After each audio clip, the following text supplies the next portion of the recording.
अस्सलाम everyone, welcome to my channel. बहुत सारे लोग ये सवाल कर रहे थे कि एचपीएससी का जो स्पेशल सीएसएस का प्रोसेस है उसे प्लीज़ बता दें कि कहाँ कहाँ पे हमें किस तरह से लेके चलना है। तो स्टेप बाय स्टेप एक चीज़ को मैं आप लोगों के साथ एक्सप्लेन करने वाला हूँ। पूरे प्रोसेस को सबसे पहले आपने आना है फेडरल पब्लिक सर्विस कमीशन की वेबसाइट पे, जहाँ पे जैसे ही आप आएंगे तो आपके पास कुछ इस तरह का इंटरफेस आ जाएगा। ये आपका स्पेशल सीएसएस का ऑप्शन आ रहा है रिटन एग्जाम का, इस पर क्लिक कर लेंगे। इस पर क्लिक करते ही ऐसा इंटरफेस आपके पास आ जाएगा। ये चालान के लिए है, ये आपका ऑनलाइन अप्लाई के लिए है। तो ये तमाम चीज़ें बाकी यहाँ पे भी गिवन है। जो जो सर्टिफिकेट आपको चाहिए यहाँ से मिल जाएंगे।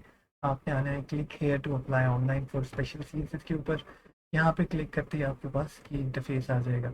अब आपने अपना लॉगिन आईडी और पासवर्ड वो डालना है जो पहले आपने प्रोफाइल बनाया था एमपीटी के लिए। अगर वो आपको याद नहीं है तो कोई बात नहीं, फॉरगॉट पासवर्ड के ऊपर जाएंगे और यहाँ पे वो आपको दोनों चीज़ें बता देगा जो आपने लॉगिन और पासवर्ड इस्तेमाल करना है।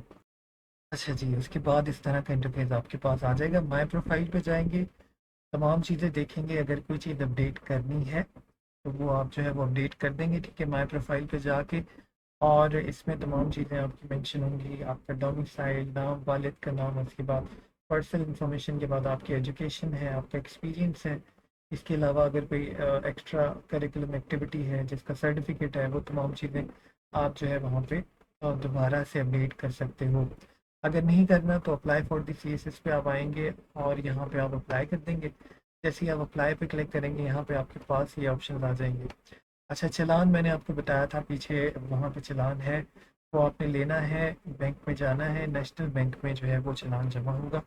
और नेशनल बैंक में जमा होने के बाद आपको उस चालान के ऊपर वेरीफाई करना है कि वहाँ पे जो है वो एक नंबर होता है हर चालान का। तो चालान नंबर समटाइम बैंकर जो है वो या कैशियर जो है वो लिखना भूल जाते हैं, वो आपने ध्यान में रखना है। और उसके बाद आपने यहाँ पे वो चालान नंबर डालना है। यहाँ पे जो भी बैंक की ब्रांच है, डिस्ट्रिक्ट है, जो कोड है, ब्रांच कोड और ये स्लिप की डेट है, यहाँ पे आपने तमाम चीज़ें डाल देनी है। अब ये दो अहम चीज़ें, एक आपका ऑप्शनल सब्जेक्ट का पार्ट है और एक आपका जो ऑक्यूपेशन है उसकी सिलेक्शन का है। अच्छा, ये तो जब आप ऑप्शनल सेलेक्ट करेंगे तो आपने कोशिश करनी है किन चीज़ों को मद्देनज़र रखना है उसमें आपने अपना। अब बहुत सारे लोग सवाल करते हैं ऑप्शनल्स क्या रखें। अगर आपने पहले से ये अटेम्प्ट दिया है तो जो ऑप्शनल रखे थे बेहतर है उसमें से ज़्यादा चेंजिंग ना करें, अनलेस कि आप बहुत ज़्यादा किसी सब्जेक्ट में मायूस हुए हो। अदरवाइज़ अगर आप नए हैं तो आपने कौन से सब्जेक्ट चूज़ करने हैं उसमें आपने चार पांच चीज़ें देखनी है जो कि मैं आप लोग के साथ शेयर कर रहा हूँ। अपना एजुकेशनल बैकग्राउंड, अगर आपने फॉर एग्जांपल इन्वायरमेंटल पढ़ा हुआ है तो वो आप ले सकते हैं। सोशियोलॉजी पढ़ा हुआ वो ले सकते हैं। क्रिमिनोलॉजी पढ़ा हुआ है वो ले सकते हैं। आईआर पढ़ा हुआ है। तो जो आपने अपने एकेडमिक्स में पढ़ा हुआ है वो चीज़। उसके बाद आपका इंटरेस्ट, यूजुअली लोगों को सोशल साइंसेज में इंटरेस्ट होता है, ठीक है। अब वो कहीं ना कहीं एनालाइज कर रहे होते हैं सोसाइटी में होने वाले क्राइम्स को। तो उन लोगों के लिए सोशल साइंसेज के सब्जेक्ट भी एक बेहतर ऑप्शन होता है। उसके बाद आपने लास्ट ईयर की डीएमसी देखनी है। उसके बाद आपने सिलेबस देखना है, ठीक है। जो आप एक लिस्ट बनाएंगे ये तमाम चीज़ों की कि जी ये सब्जेक्ट हैं जो मैं जिसमें मेरा इंटरेस्ट है, जिसमें मेरा एकेडमिक बैकग्राउंड है, जिसमें ओवरलैप कर रहे हैं डिफरेंट सब्जेक्ट, ठीक है। जैसे आईआर आपका करंट अफेयर के साथ ओवरलैप कर रहा होता है, इसी तरह सोशियोलॉजी जो है वो आपको हेल्प कर रहा होता है ऐसे राइटिंग के अंदर। इसके अलावा भी वो क्रिमिनोलॉजी से ओवरलैप कर रहा होता है। जेंडर भी जो है वो इनके साथ एक सोशल साइंसेज का एक सब्जेक्ट है। तो ये सारी चीज़ें देखने के बाद फिर आपने जाना है इनके सिलेबस के ऊपर, फिर आपने इनके पास पेपर्स के ऊपर, और फिर आपने देखना है कि जी जो लास्ट टीएमसी थी उसमें किस तरह का ट्रेंड रहा है। ये तमाम चीज़ें देखने के बाद आप जो है वो सब्जेक्ट चूज़ करेंगे। और जब आप चूज़ करेंगे तो यहाँ पे आपको कुछ कंस्ट्रेंट्स भी होंगे कि जी इस कैटेगरी में से 200 ही ले सकते हैं, इसमें से 200 के ले सकते हैं आप, ठीक है। इसी तरह 100 सारी लिमिट्स यहाँ पे दी हुई हैं, ठीक है। कौन से सब्जेक्ट आपने लेने हैं, ठीक है। अच्छा, ये तमाम चीज़ें देखने के बाद आप ऑप्शनल सब्जेक्ट चूज़ करने के बाद आप आएंगे चूज़ ऑक्यूपेशनल ग्रुप, ठीक है। यहाँ पे अब कुछ एस्पायरेंट सवाल कर रहे थे कि क्या हमने जो जो सीट्स स्पेशल सीएसएस के लिए मौजूद हैं उन्हीं पे जो है वो टिक करना है। ऐसा बिल्कुल नहीं है, आप अपनी प्रायोरिटी के हिसाब से जो है वो टिक कर दें, क्योंकि वैकेंसीज तो अभी अनाउंस ही नहीं हुई हैं। वैकेंसीज तो आपकी अनाउंस होंगी एग्ज़ाम के बाद।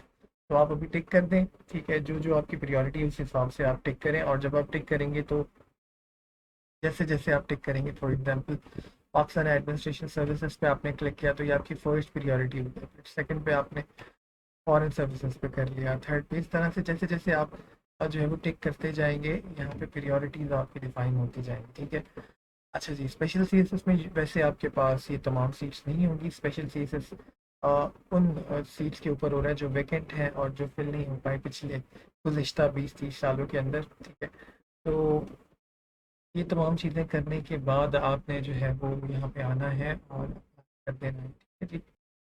अब बहुत सारे लोग सवाल कर रहे हैं कि तैयारी कहाँ से स्टार्ट करनी चाहिए, किस तरह से स्टार्ट करनी चाहिए। जब आप अपने ऑप्शनल सब्जेक्ट चूज़ कर लेंगे तो फिर आप जो है वो अपनी तैयारी का एक पूरा आपके सामने तमाम चीज़ें क्लियर हो जाएंगी कि ये मेरे सब्जेक्ट हैं, ठीक है, और ये किस तरह से ओवरलैप कर रहे हैं, किस तरह से मैंने कॉम्बिनेशन बनाना है, ठीक है। अच्छा, अब कुछ चीज़ें अहम हैं जो कि तमाम एस्पायरेंट्स के लिए अहम होती हैं, वो मैं डिस्कस कर लेता हूँ। इंग्लिश का जो सब्जेक्ट है वो आपका आपने कंटिन्यूसली करना होता है। इंग्लिश ऐसे भी, इंग्लिश प्रेस से भी आप ऑल्टरनेट डेज में करते हो, और ये दोनों सब्जेक्ट वो हैं जो सबसे ज़्यादा हिट होने वाले हैं। सबसे ज़्यादा जो फेलियर का रेशियो है वो इन्हीं सब्जेक्ट में आपको दिखता है। तो आपने उसके लिए सबसे पहले ऐसे के लिए आप ये करें कि पैराग्राफ राइटिंग स्टार्ट करें, ठीक है। पैराग्राफ लिखना सीखें, और पैराग्राफ का मतलब ये होता है कि एक टॉपिक के हवाले से, फॉर एग्जांपल पॉवर्टी और क्राइम का आपस में क्या रिलेशन है, ठीक है। अगर मैं कोई पॉइंट दे रहा हूँ कि पॉवर्टी से क्राइम बढ़ रहा है, तो वो पूरा पैराग्राफ इसी हवाले से होना चाहिए। उसका एक टॉपिक सेंटेंस होता है, नीचे दरमियान में उसकी डिस्क्रिप्शन होती है कि किस बेसिस पे मैं ये बात कर रहा हूँ। कोई फैक्ट हो सकता है, वो कोई थ्योरी हो सकती है, और एंड में हम कंक्लूडिंग सेंटेंस डाल देते हैं। उसके बाद आप जब पैराग्राफ राइटिंग करना सीख लें तो उसके बाद आप स्टार्ट करें आउटलाइन बनाना। आउटलाइन बनाएं और आउटलाइन के साथ साथ जो है वो इंट्रोडक्शन लिखना सीखें। इंट्रोडक्शन जो होता है वो आपका पूरा का पूरा एसे की समरी होती है, ठीक है। आपने पूरा एसे को समराइज करना होता है अपने इंट्रोडक्शन के अंदर कि मैं ये बातें आगे करने वाला हूँ, ठीक है। ये आपके ऐसे के लिए हो गया। आप आउटलाइन बनाए और इंट्रोडक्शन ज़्यादा लिखें। अगर आप पूरे ऐसे नहीं लिख सकते, अगर वैसे तो आपको मैं प्रेफर यही करूँगा कि आप जो है आपको सजेस्ट यही करूँगा कि आप जो है वीक में एक ऐसे ज़रूर लिखें, ठीक है। अपनी राइटिंग जो है उसको इम्प्रूव करें। इसके बाद हम आ जाते हैं जो ऐसे का डाटा है वो हमने कहाँ से जमा करना होता है। न्यूज़पेपर से, आर्टिकल से, और जो जर्नल्स होते हैं वहाँ से, इंपॉर्टेंट वेबसाइट्स होती हैं जैसे पाकिस्तान स्टैटिस्टिक्स ब्यूरो है, ये तमाम चीज़ें होती हैं। लेकिन अगर आप इन तमाम चीज़ों के लिए वक्त नहीं निकाल सकते तो डिफरेंट फोरम पे, जैसे मेरे चैनल के ऊपर भी आपको स्टैट्स कंपाइल किए हुए मिल जाते हैं। मैं डिफरेंट टॉपिक के हवाले से जो है वो पूरा पूरी वीडियो बनाता हूँ जिसमें स्टैट्स भी शेयर करता हूँ, किस तरह से एक पूरी उसकी आउटलाइन भी बनाता हूँ कि जी किस तरह से आपने टॉपिक्स को कवर करना है। इसके बाद आप पास्ट पेपर्स को देख लें और उससे प्रैक्टिस कर लें। इसके बाद जो सेकंड चीज़ है वो प्रेसी की है। प्रेसी के लिए मैं पहले भी बता चुका हूँ कि आपने ज़्यादा से ज़्यादा रीडिंग करनी है। रीडिंग करेंगे तो आपको पता लगेगा कि आप कितना समझ रहे हो। प्रेसी में बेसिकली आपकी जो अंडरस्टैंडिंग है वो बहुत ज़्यादा मैटर करती है। आप लोग की आसानी के लिए इस चैनल के ऊपर आज से डिफरेंट प्रेसी जो है वो अपलोड होना शुरू, बल्कि मैं ट्राई करूँगा कि मैं 2023 से स्टार्ट करूँ और वो फिर आपको 20-25 साल की साल प्रेसी जो है वो अपने चैनल के ऊपर ही अपलोड कर दूँ डेली, ताकि आप वहाँ से देख सकें कि किस तरह से चीज़ें जो हैं वो आपने प्रेसी में कौन सी चीज़ें गैर अहम होती हैं, कौन सी इंपॉर्टेंट होती हैं। साथ में आप जो है वो एक ऑप्शनल सब्जेक्ट उठा लें, ठीक है, और साथ में जीके का जो पार्ट है जिसमें आप न्यूज़पेपर पढ़ें, ठीक है, और कोई एक टॉपिक उठा लें डेली बेसिस पे, ठीक है, जैसे यूक्रेन वॉर है वो उठा लें, अफगानिस्तान की क्राइसिस है वो उठा लें। तो एक टॉपिक वहाँ से जीके का न्यूज़पेपर के साथ, एक इंग्लिश का पार्ट और एक आपका ऑप्शनल, ये 3 पार्ट में आपका जो है वो दिन डिवाइड हो तो आप एक अच्छी जो है वो तैयारी कर सकते हैं कम टाइम के अंदर। बाकी शॉर्टकट्स यही होते हैं कि आपको वो चैनल जहाँ पे स्टैट्स कंपाइल होके मिल रहा है, आपका टाइम बच जाएगा, आपको ढूंढना नहीं पड़ेगा, ठीक है।